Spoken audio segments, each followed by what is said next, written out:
Today, we are reacting to the news that DeMarcus Ware is officially on Denver's coaching staff. We're sharing our immediate and key takeaways from Denver's OTAs. You are listening to the Huddle Up Podcast. Welcome to the Huddle Up Podcast, your go-to show for all things Broncos.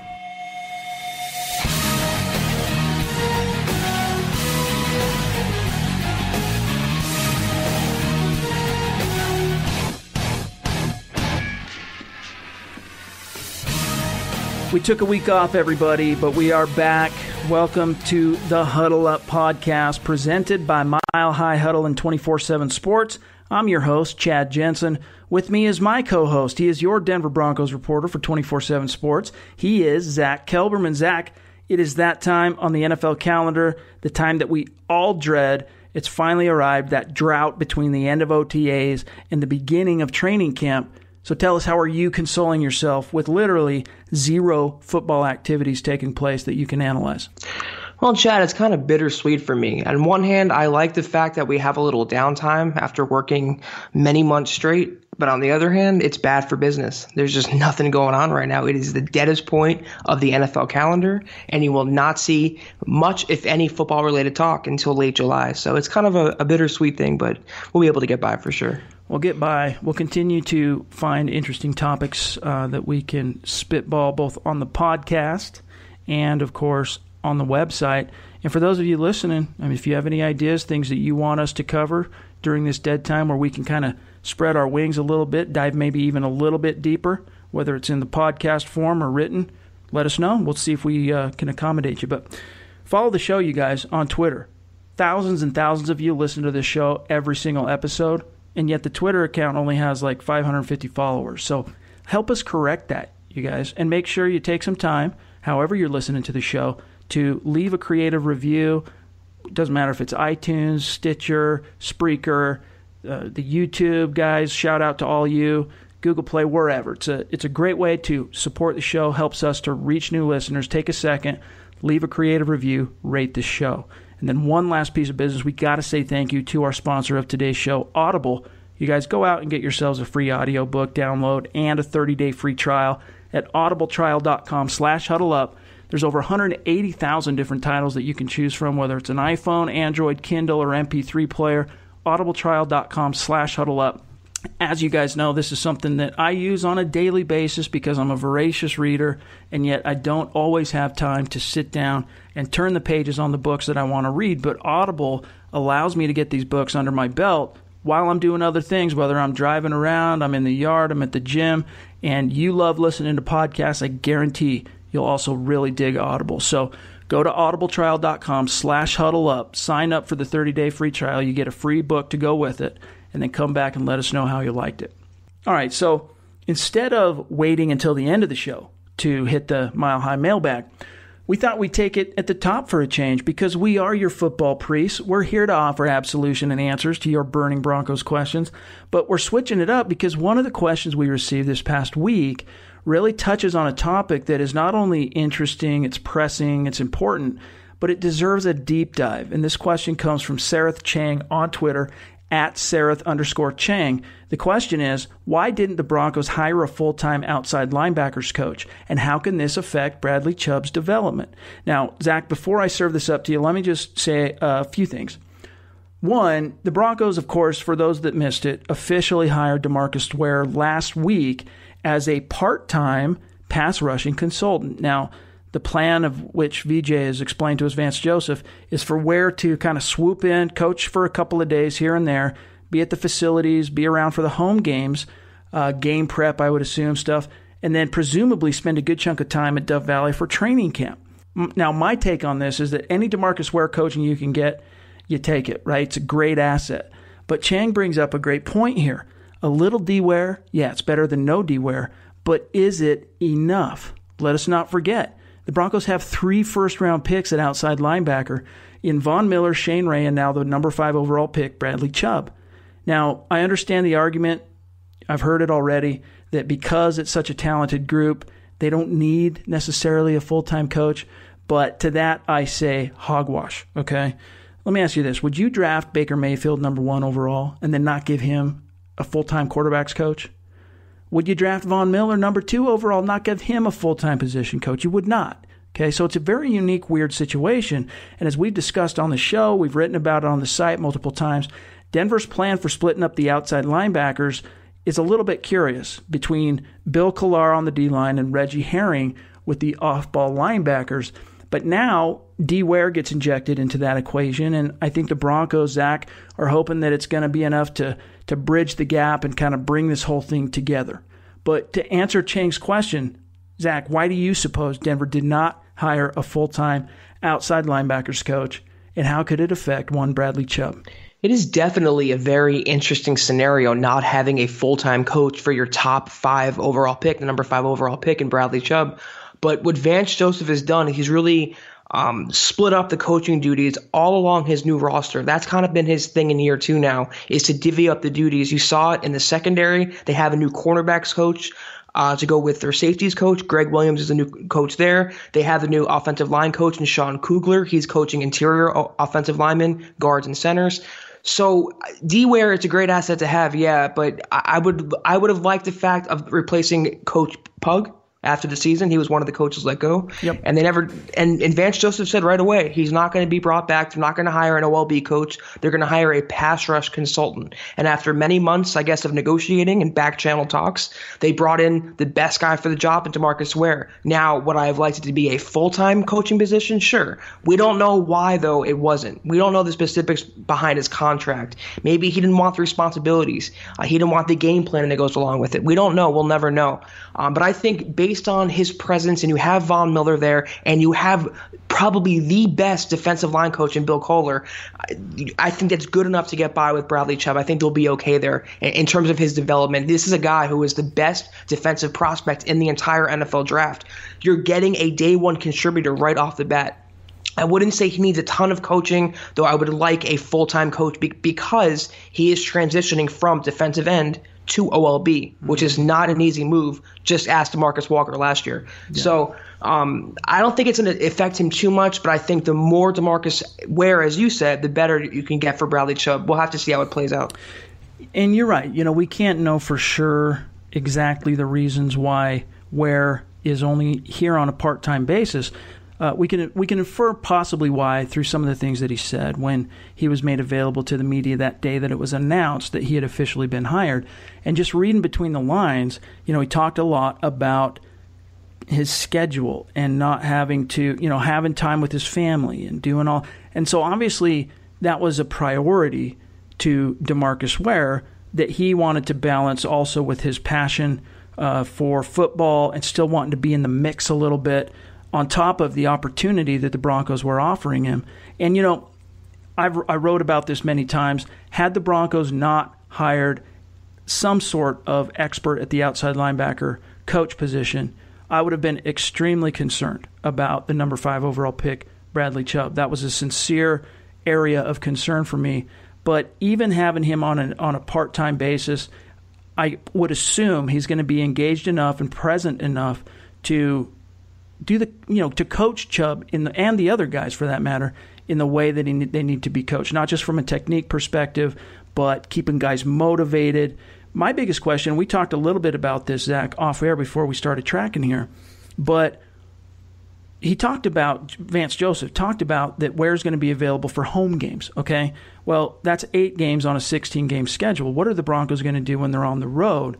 And so, you see him on the sidelines, right? When the defense leaves the field, offense goes on. You'll see the defense on the sideline getting coached up by their position group. You'll see him going through cut-ups of plays. You'll see him looking at little film shots and all that. You'll have coaches saying, hey, man, on that 3rd down, you took too wide of an angle, or your hand technique was a little off here, or maybe you should have thought about doing this type of a move. And on home games, great. He's probably going to be there, be available for those type of in-game adjustments, motivation, technique, strategy, all that. But what's going to happen when they're on the road? And that's when we're going to really find out whether or not this was the right decision as an organization to, it's great for the fans bringing in D-Ware, but is it going to make the sausage? That's still a question that is yet to be answered. But again, some D-Ware is better than no D-Ware.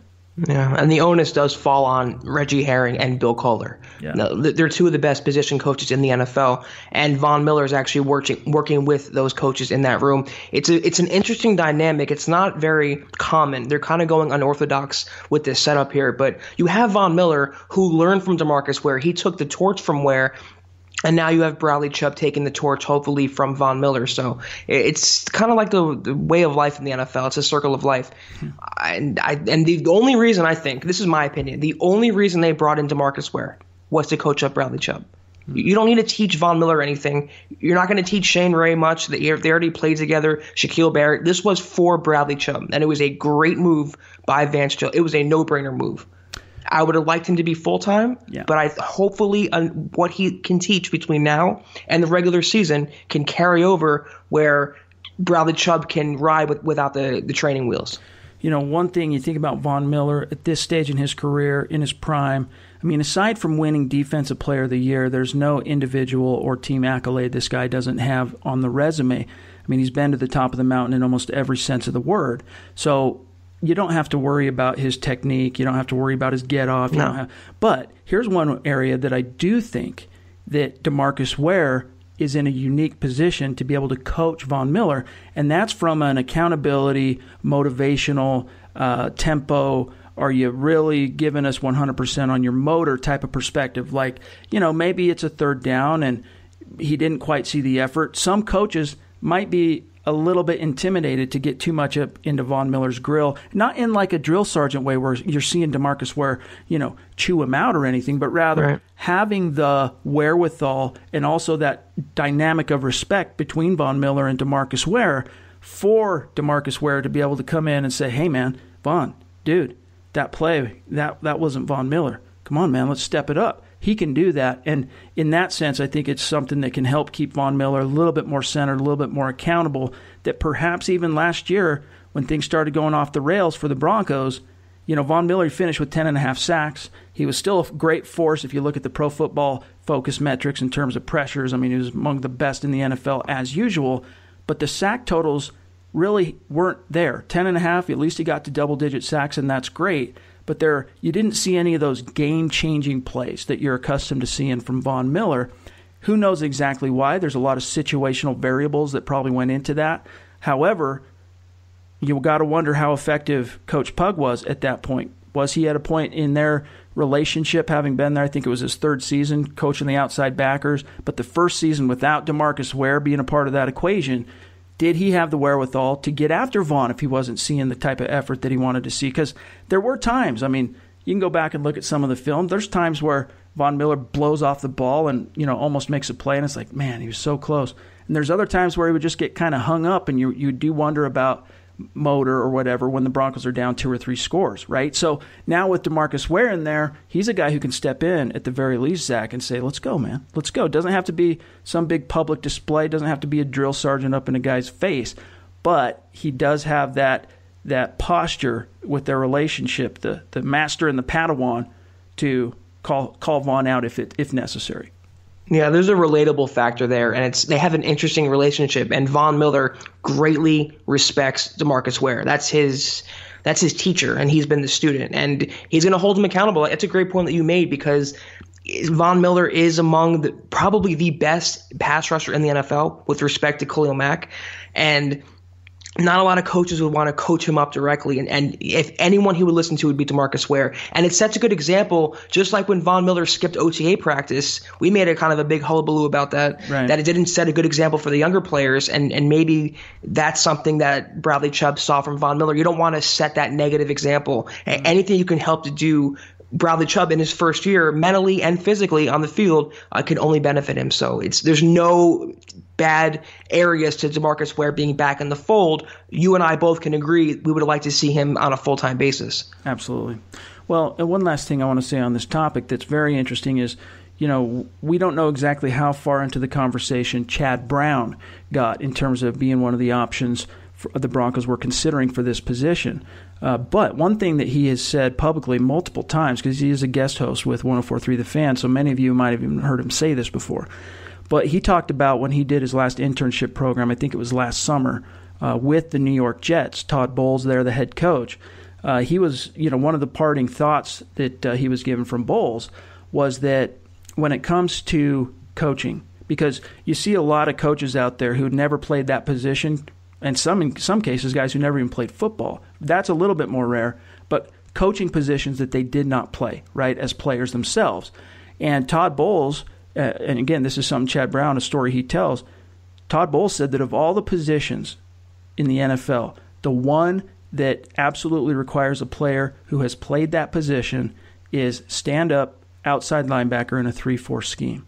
So that's a guy who knows what he's talking about. He is one of the sharpest defensive minds in the NFL, and Todd Bowles, he's in a little bit of a beleaguered situation there with the Jets.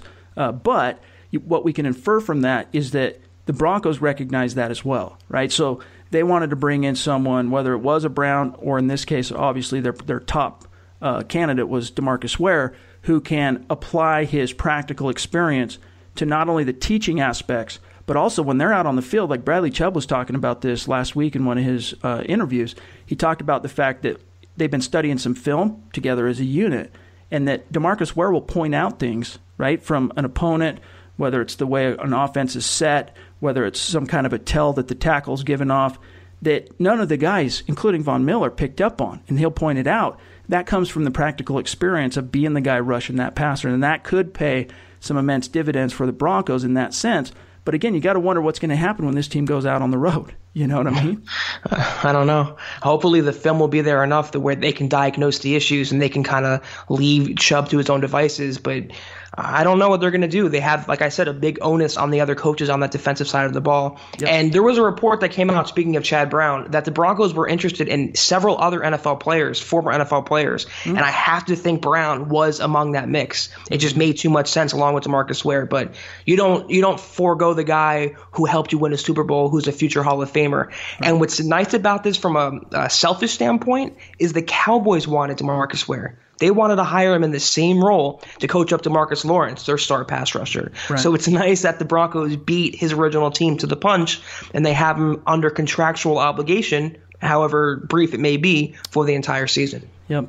By NFL rule, he is prohibited from coaching any of the other 31 NFL teams as, an actual employee under contract with the Denver Broncos, but it's got to be cool. I mean, one of the coolest stories behind DeMarcus Ware coming to Denver and playing that pivotal role in Von Miller saving his career from the brink of utter destruction, coming out of that terrible 2013 season in which he was injured and suspended, get into 2014. I mean, for those of you who grew up with John Elway posters on your wall, okay, imagine going into the NFL and the guy who shows you the ropes and teaches you, and you end up getting the torch passed from him to you, was John Elway. That's how it was for Von Miller with DeMarcus Ware. Growing up in Texas, he was a Dallas Cowboys fan. He grew up absolutely idolizing DeMarcus Ware, only to have him end up in Denver.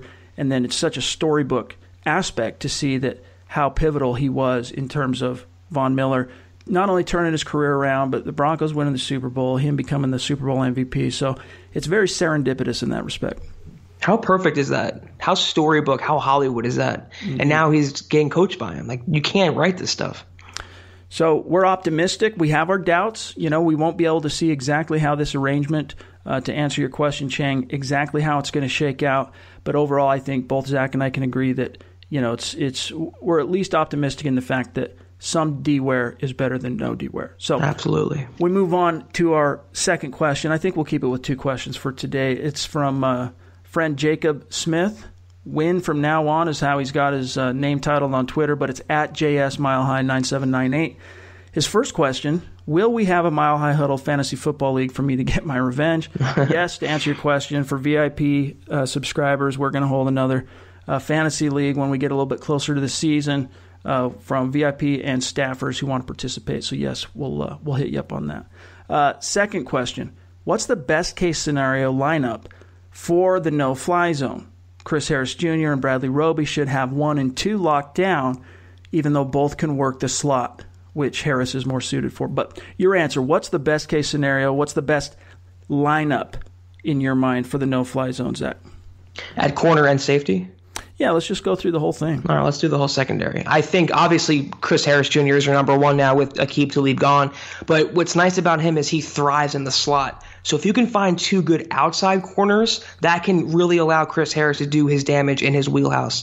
And those two outside corners by default are Bradley Roby, your former first-round pick, and their free agent pickup Tremaine Brock. They're not going to throw Isaac Yiadom in the mix yet, the third-round rookie. They have Brendan Langley, who's coming off a brutal rookie campaign. He's not ready yet. So you're going to see a mix of Harris, Roby, and Brock on the field. They run a lot of three cornerback sets on that defense. In a best-case scenario, you have Roby and Brock locking down the outside and allowing Chris Harris Jr. to work the slot. Yeah. Safety, I'm not the biggest fan of Darian Stewart, but I think by default, by keeping him in the mix, he will start at safety one of the spots. And, of course, the other one has Justin Simmons locked in there. He's a future Pro Bowler as far as I'm concerned. A lot of potential with him. Yeah. But Sua Cravens, this was one of the pickups I love the most this offseason.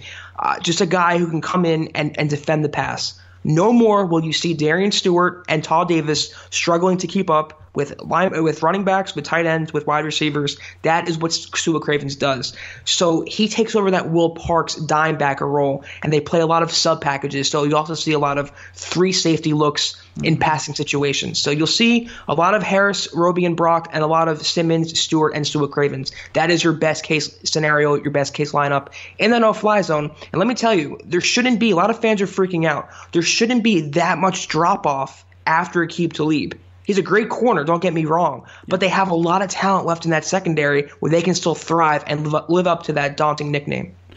True, and Talib, he made the Pro Bowl last year, but it was easily his worst season as a Bronco. So there's room for improvement there, as great as Talib was during his time. But, Vance Joseph, to answer your question, he's already told us, Jacob, what the best-case scenario is, at least at cornerback. And that is that Chris Harris Jr., he's your number one in terms of the hierarchy on the depth chart. But no matter who wins the number two, either Roby or Brock will be the number three. So those are your top three corners barring injury. And the only thing that I would throw in there as a wrinkle is that you got Justin Simmons, you got Sua Cravens, you got Darian Stewart, you got Will Parks. Now, of all four of those guys that are guaranteed a starting spot, I only see one, and that's Justin Simmons. Now, Darian Stewart's getting paid, right? He's making some money, and so the team's not gonna they're not gonna look for reasons to bench him. There would have to be a really strong reason for him to lose his starting spot. But I think Sua Cravens, not right away, but possibly maybe halfway through the season, you could see him take that second role, that other starting job. Because my only beef with Darian Stewart is, as much as I really do dig Darian Stewart, and he came to the Broncos at just the perfect time to really help play his role in taking the no-fly zone to that next level and really helping to establish it as the no-fly zone in 2015. But how many times last year did you see Darian Stewart get beat over the top? I mean, way too many. It was too much. And one of the reasons why is he's slowing down. He's getting older. He doesn't have that twitch and that long speed to keep up with guys. And so from a personnel and an X's and O's perspective, the Broncos have to be aware of that. They have to scheme accordingly. They have to manage their depth charts accordingly. And Cravens, the only reason I wouldn't say right now that he's more of a natural shoe-in to start opposite of Simmons as a strong safety is the fact that he's been out of football for a little while. So it's going to take him some time to get firing on all cylinders. And in the meantime, at least you got Darian Stewart there who can hold it down. But just don't leave him as the single high safety. Don't leave him in a scenario where he's responsible for that deep third. Give it to Justin Simmons, who's got some speed and got some length, because we just can't see the Broncos get beat over the top anymore because Darian Stewart's just too slow to the punch. What's burned in my memory is Stewart getting absolutely roasted over the top by Johnny Holton, the Raiders receiver last year. Yep. He was at least 5 yards away from the ball. It was just an awful look, and it was really an eye-opening experience seeing the Broncos get beat deep so often for long plays, for touchdowns, and that is a big reason why they brought in Sua Cravens. They cannot allow themselves to get beat by the pass with safeties and linebackers who are ill-suited to guard their respective counterparts. So, yeah, that is definitely your best-case scenario, and Darian Stewart, I thought they should have got rid of him. I was a fan of him. I'm not going to lie. Like you said, he made the no-fly zone what they were. Right. But $4.5 million guaranteed, I don't know. Yeah. That was a tough bullet to bite for me. Yeah. So I think he'll start based on his salary. He's locked into a position now. And one thing that Vance Joseph said is they're going to compete already. It's going to be Stewart and Cravens competing. I think Stewart will win, but you're going to see a lot of Cravens on the field this season. Yep, absolutely. And I agree with you that, you could at least argue the point that Stewart has outlived his usefulness, at least from a value perspective with the Broncos, because one of the things that made his arrival in Denver as impactful as it was the value the Broncos got based on his performance. I mean, they were paying him a couple $1 million on that first contract, and then he comes in and plays at a Pro Bowl level, but last year he kind of dropped off. I shouldn't say kind of. He dropped off quite significantly, which is why I agree with you that I was a little bit surprised, in that time after the season when, as analysts were trying to kind of forecast and project what some of the offseason moves could be, some of the surprise cuts. Obviously, Talib was really high on that list, and he ended up being one of the trades. The Broncos shipped him off. But Darian Stewart was another guy that was high on the list, but ultimately he still had, as far as the dead money, I don't have it in front of me, exact numbers, but I think that the bottom line for the Broncos not moving on from Stewart wasn't necessarily their belief in him as a player, but rather the penalty they would pay on the salary cap for just outright cutting him.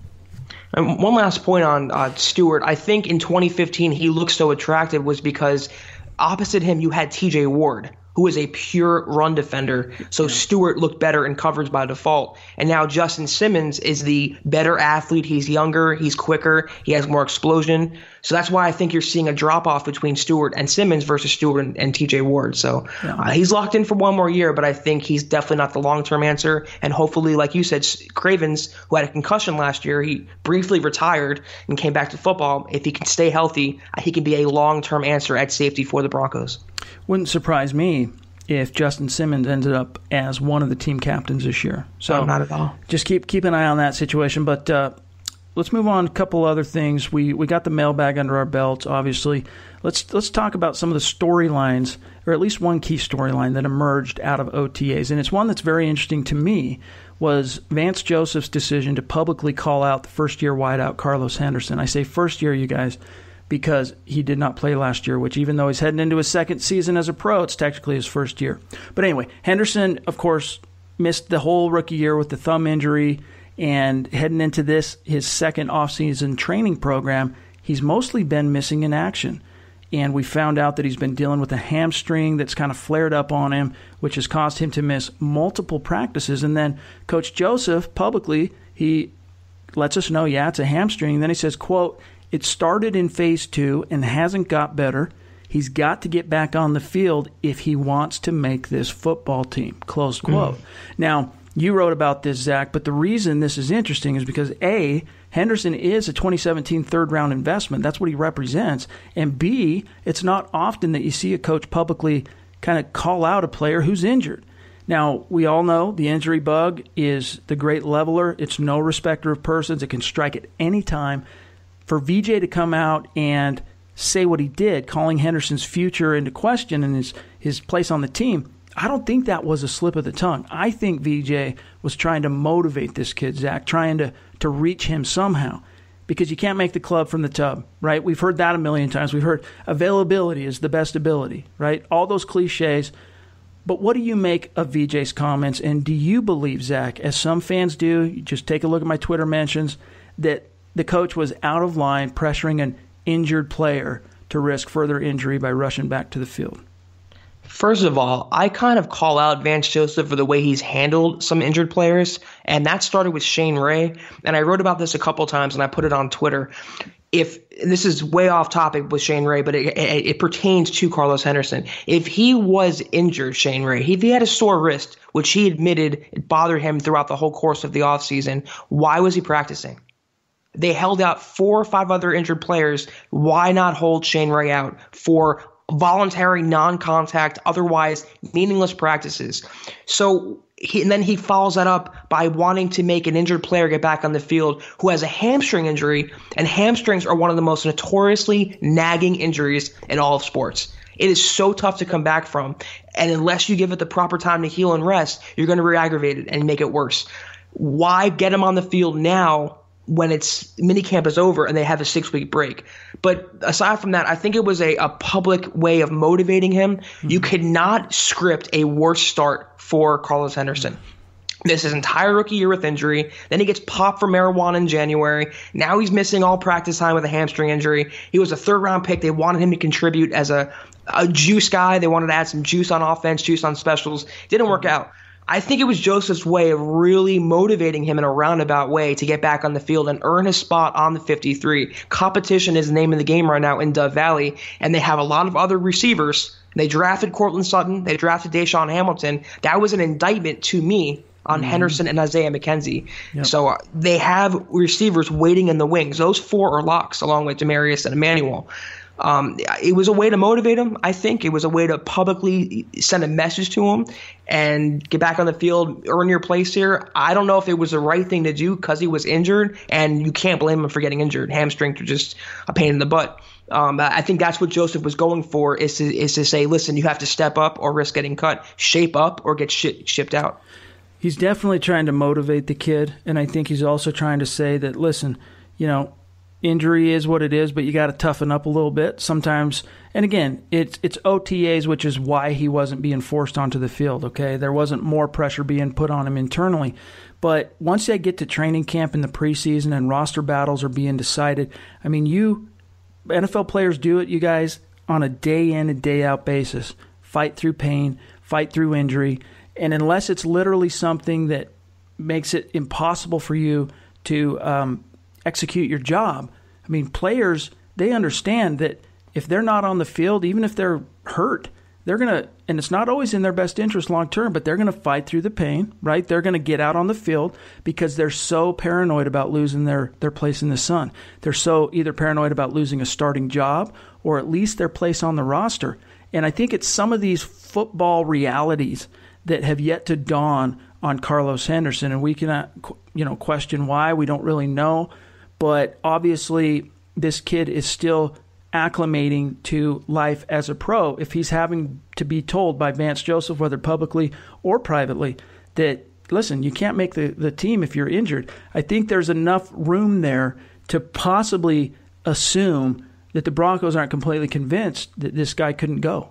I mean, that's just my own opinion. Doesn't necessarily mean it's true. I'm not saying I've been told that because I haven't. This kid, though, it's just such a shame, Zach, because he's such a talent. Like, he was just a tackle-breaking machine in college. He had really good hands. I mean, he could do so much for this team, but he's the quintessential example of how measurables are great. What you can do with the ball in your hand, that's all great. But what you have between the ears oftentimes determines the guys who flame out and bust from some of these practice squad guys and undrafted guys that go on to have Pro Bowl caliber careers. And just ask Paxton Lynch that. But I wonder if behind the scenes, maybe he's kind of being lax, Carlos Henderson. Maybe he's not showing enough in the facility practice what we don't see. Maybe he's not showing it. But I wonder how John Elway felt about Joseph's comments. This was a third-round draft pick by Elway in a draft class that Elway projects to contribute this year. Right. And they drafted him out of a very small school, Louisiana Tech. They knew it was going to be a project. And you can't blame him for being on IR last year. It just was a bad situation.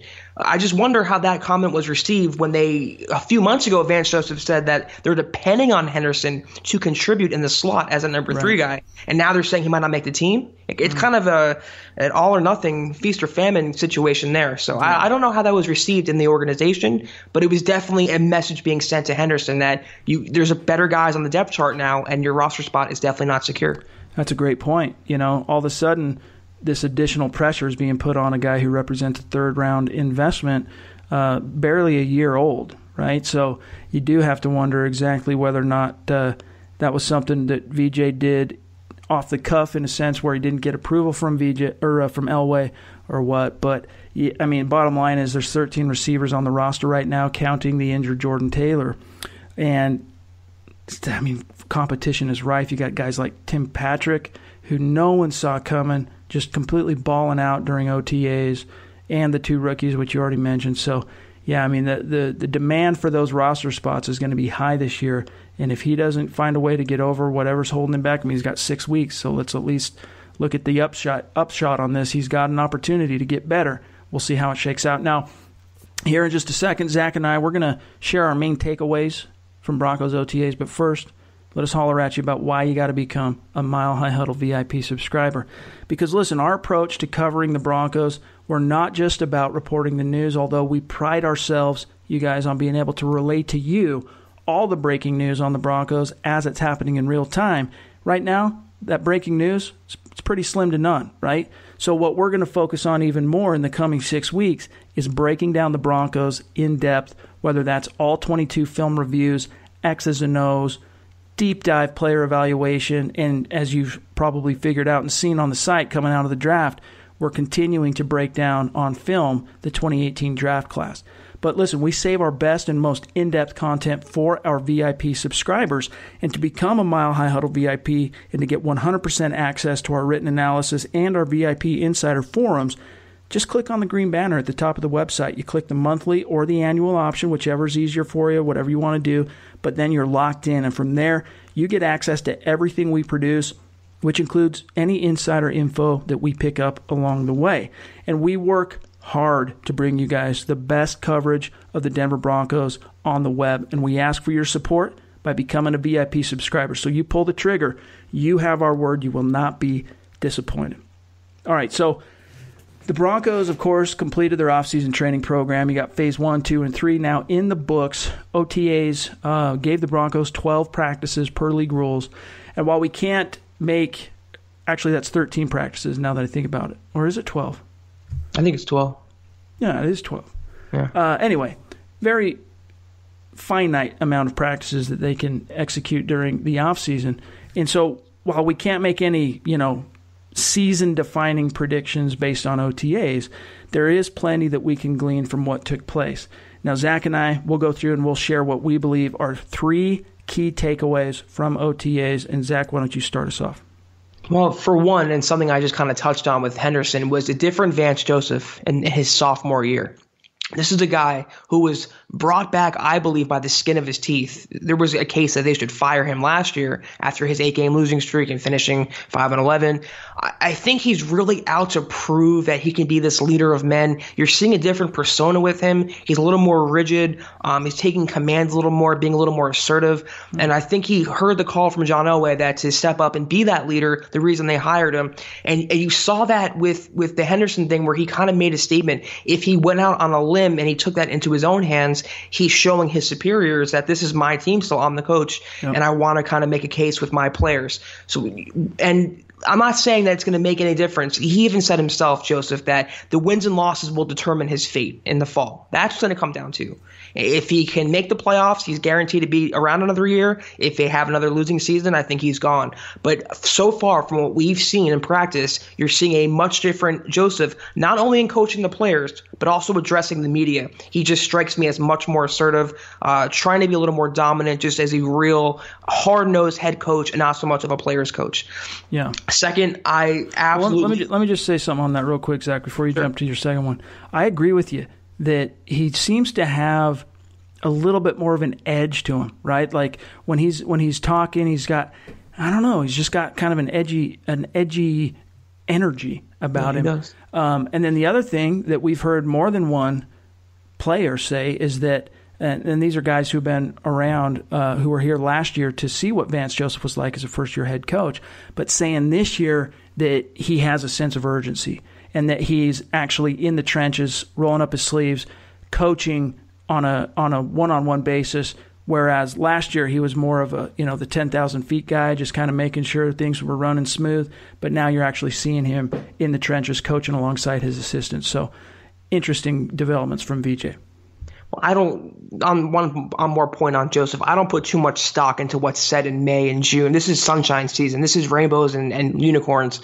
So it all will be determined in the fall, and it's not going to matter unless they win. And he's still on the hot seat. Let's not change anything here. There's no more excuses left for him. He picked his own coaching staff. They've upgraded the roster at all their key spots. It's left for him to sink or swim on his own volition. So that's what I've seen for him so far. But he's definitely, like you said, he has more of an edge to him, a little more of a stronger demeanor. My second takeaway, though, I love these rookie wide receivers. I cannot say enough about Sutton and Hamilton.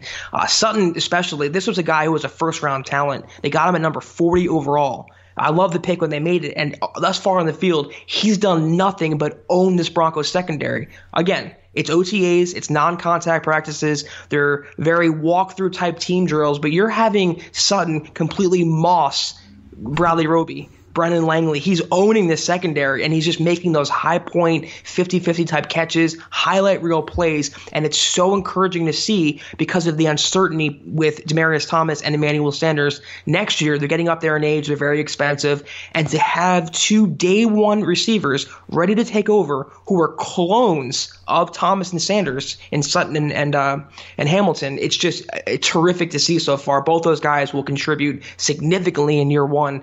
I love what I've seen from them so far, and you cannot have enough weapons for Case Keenum. Definitely. Yeah, Sutton has been the star of OTAs. And again, take it for what it's worth. It's OTAs.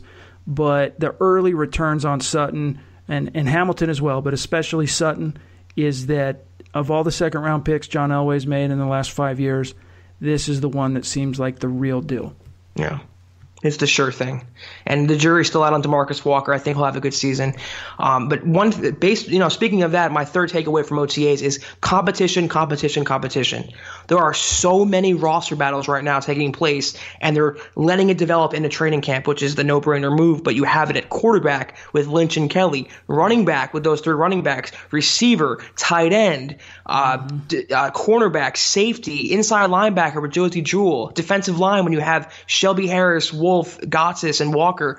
It can only make the Broncos better, and they're really allowing all those players to push each other, and the best players to play. And that's very smart on Joseph's part, and he's not letting anyone fly by the seat of their pants. He's not letting anyone just start based on reputation or past experience. They're really preaching competition, and it's only going to make the team as a whole better. So I like what I've seen from that so far. These guys are on notice, right? There's small handful of guys who aren't on notice. Von Miller, Chris Harris, Derek Wolfe, Case Keenum, obviously. A couple other guys, maybe. Everybody else, that's about it. On notice. And, you think back to the Peyton Manning years, right? Like, there was 3 to 5 actual roster spots up for grabs at the very bottom of the roster. Most of the depth charts were pre-decided before you even got to training camp because it was a veteran team built to compete and contend where they were leaving very little up to chance. And Peyton Manning was able to do so much of the heavy lifting for most of those years that it could make up for maybe some of the lack of attention that the team had at the bottom of the roster. They didn't have to lean on their youth quite as much, whereas this year, coming off 2 consecutive seasons of missing the playoffs and, of course, the most recent of 5-11, it is all about competition, and they are churning this roster. And the young guys now have just as big of an opportunity to make an impact and make a name for themselves as some of the veterans who've been around for several years. So I got to agree with you that the competition aspect and that storyline is going to be something very interesting to see how it even gets cranked up in training camp. For me, 3 takeaways, run through them pretty quick here. Number one is, and Zach, you touched on it with the receivers, but the number one thing for me, this rookie class continues to at least appear that they are the real deal. First-round pick Bradley Chubb has been dominating fools. Okay, he's dominating the first, and now you got to keep in mind that Jared Velder has been playing right tackle. We'll talk more about that here in just a few minutes. But he has been dominating his opponents and completely wrecking Bill Musgrave and Case Keenum's attempt to operate their offense and install their system. He's just been an absolute freak. And then on the second and third team, you have the other rookie, the undrafted kid, Jeff Holland, also dominating. And Joe Woods saying that he's absolutely blowing people away, to quote him there. So just on the defensive side of the ball, very exciting. And, of course, at the edge rusher position, we've talked a lot about that tonight, but good to see those two guys. You get to the receivers, I think we've said enough there.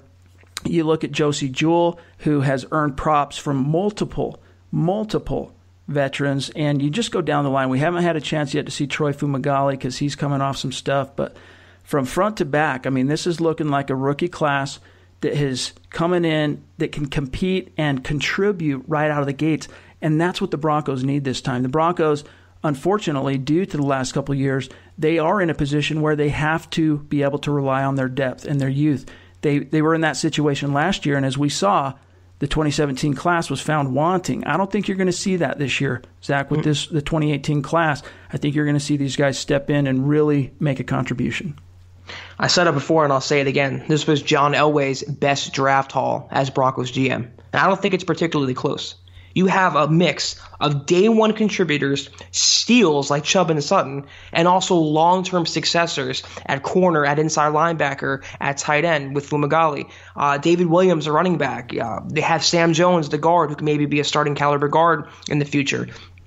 Front to back, like you said, he knocked it out of the park, John Elway, and they're going to have depth at certain spots, which was killing them last year, especially at receiver when they were dying for someone to step up as a number 3. They used Benny Fowler, Jordan Taylor, Cody Latimer. They didn't have anyone. They had Hunter Sharp at one point playing number 3 wide receiver. Now they have Courtland Sutton and Hamilton. Both those guys would start on another NFL team or be a number 3 at worst. Yep. So I think the depth is by far their biggest attribute from this rookie class, and you're going to see a lot of instant contributors, like you said. Number 2 for me is the realization that Case Keenum has already established himself as a leader. And we heard from him the day he got to Denver was introduced that he's, quote, looking forward to the opportunity to, or to earn the opportunity, I think it was, to be a leader. And we have seen that happen in virtually no time flat.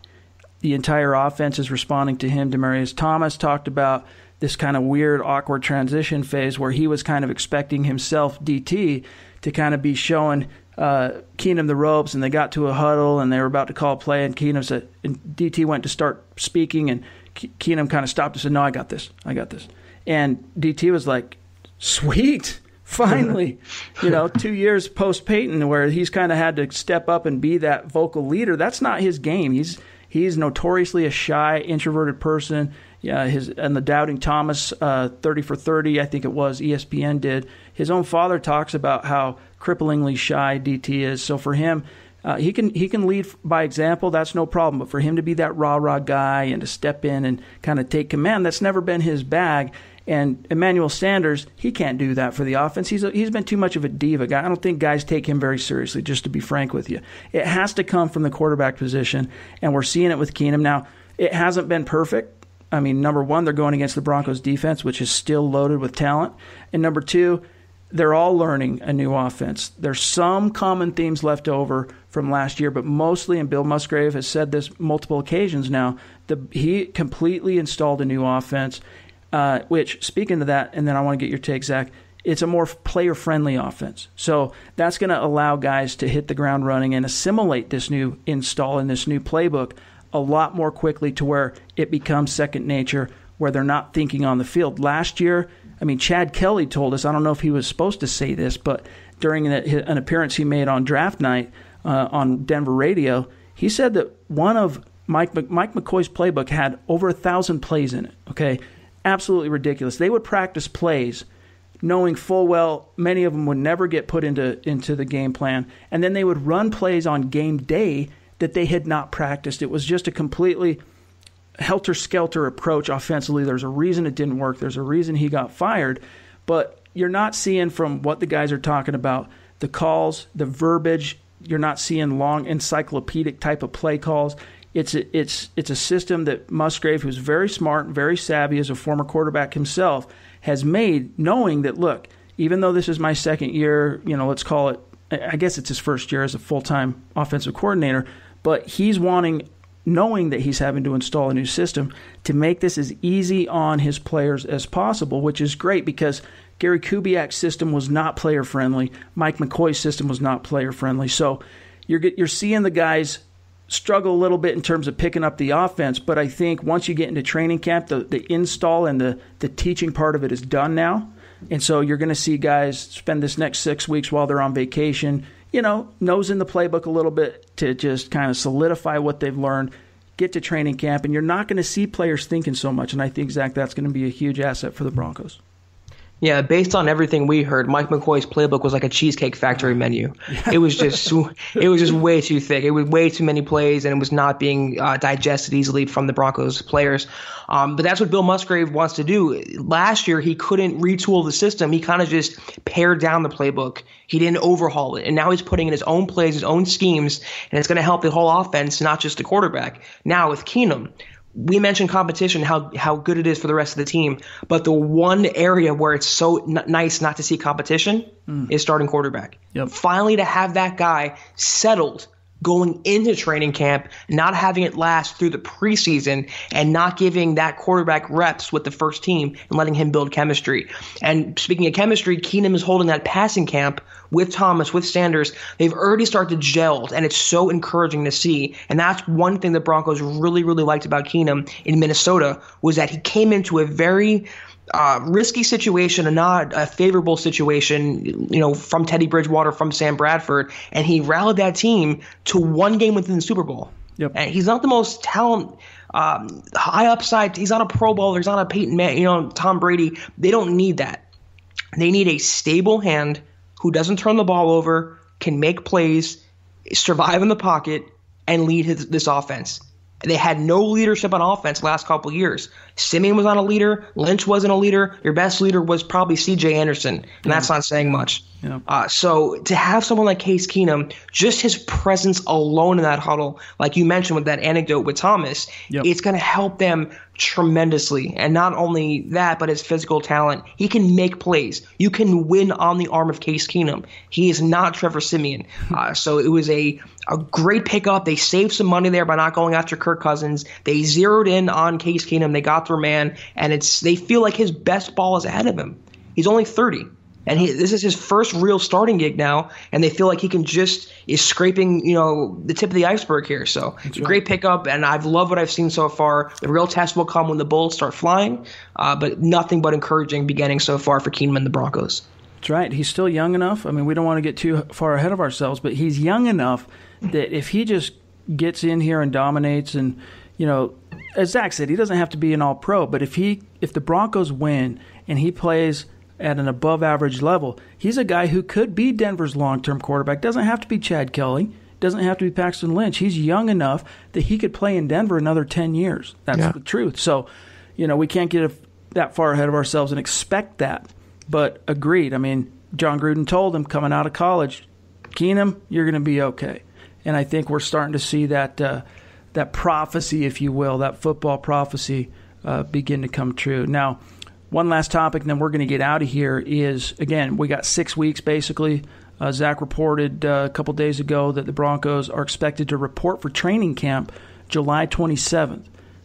Gives us about 6 weeks. Meanwhile, that's also an opportunity for some of these guys who've been banged up, many of whom did not participate hardly at all during OTAs, to get on the mend, heal up, convalesce, be ready to rock and roll. So as a quick update of the injury report heading into the dog days of the NFL summer and kind of what we can expect to start training camp, let's run through these real quick, Zach.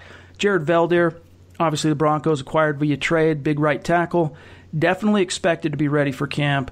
And from listening to what Vance Joseph has said, there's no question he's absolutely the starting right tackle.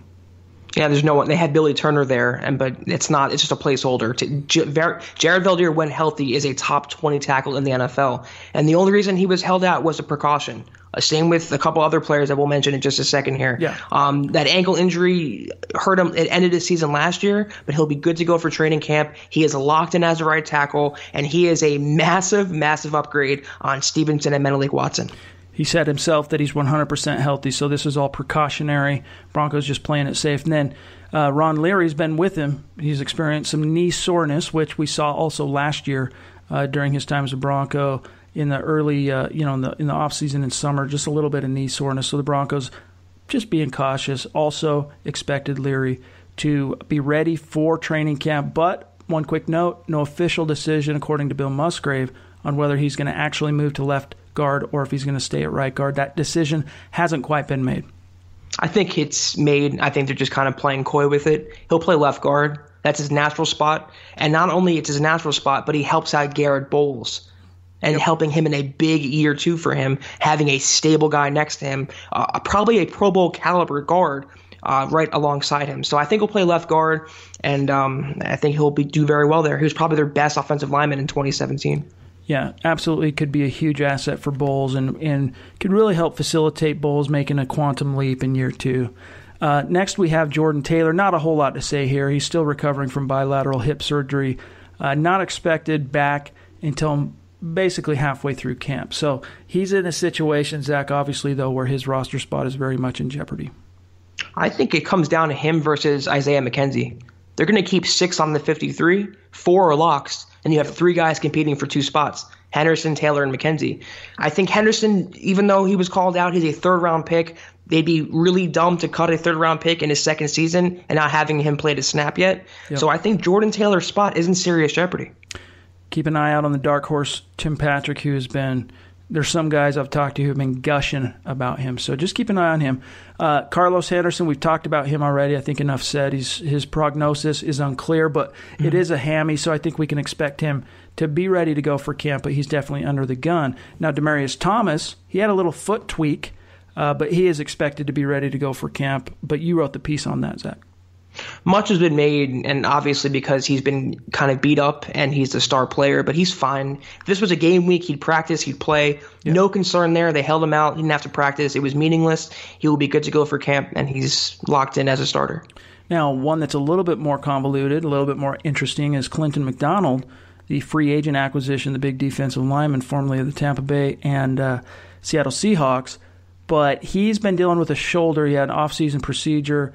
He's expected to be ready to go for camp, but very recently made the news wire because he accepted a pay cut and restructured his deal in order to make it all back through playing time incentives due to his injuries. I think the Broncos didn't realize quite how injured he was or how much time he would need to recover, but what have you heard on that front? They knew about his injury when they signed him in free agency, and he had a shoulder procedure in March. It was a corrective procedure. It wasn't a major thing, but they did slash his salary by $3 million.